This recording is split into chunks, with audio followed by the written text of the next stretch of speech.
Namatay akong di nakikitang ang kaliwanagan ay nagdiningning sa aking bayan. Kayong sa kanyang makakakita, ibatiin niyo siya. Huwag ninyong limutin ang mabumagsak sa gitna ng kadiliman ng gabi.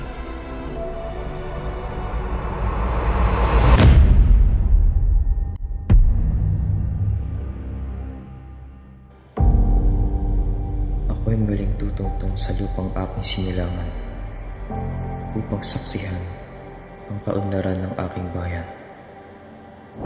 Ngunit, ano't sa aking pagpapalik ay hinagpis at sakit ang aking makakamit. Magandang araw po sa inyo lahat. Pinararangan ko pong ipakilala si Crisostomo Ibarra, ang anak ng nasira kong kaibigan.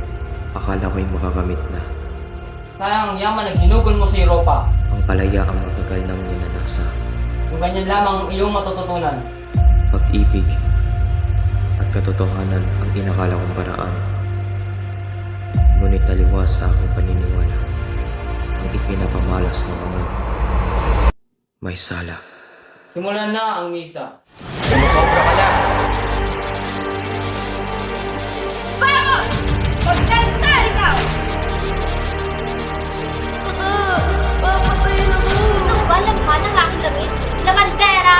Senyora, ako po ay walang magiging asawa kung isa lang. Kayo po ay ilager. Lumayo ang ayaw mamatay. Hindi mo ba alam na namatay sa bilangguan ng iyong ama, Ibarra? Hulihin ang mga dugong taksil. Punasan na kayo! Kailan mo siya naginoon? Ayoko na po tawag na Crispin! Kasi hindi ako mga anak ko!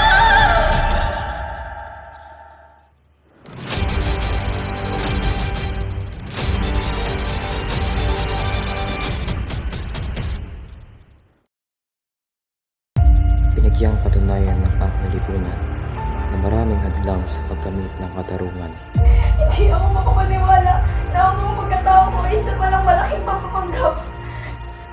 Kasamaan at kasinungalingan. Nalaki mo kong lahat na may dapat sa Diyos. Ngunit ikaw mismo ay isang makasalanang kainin. Ang patuloy ng panghahawakan ng mga makapangyarihan.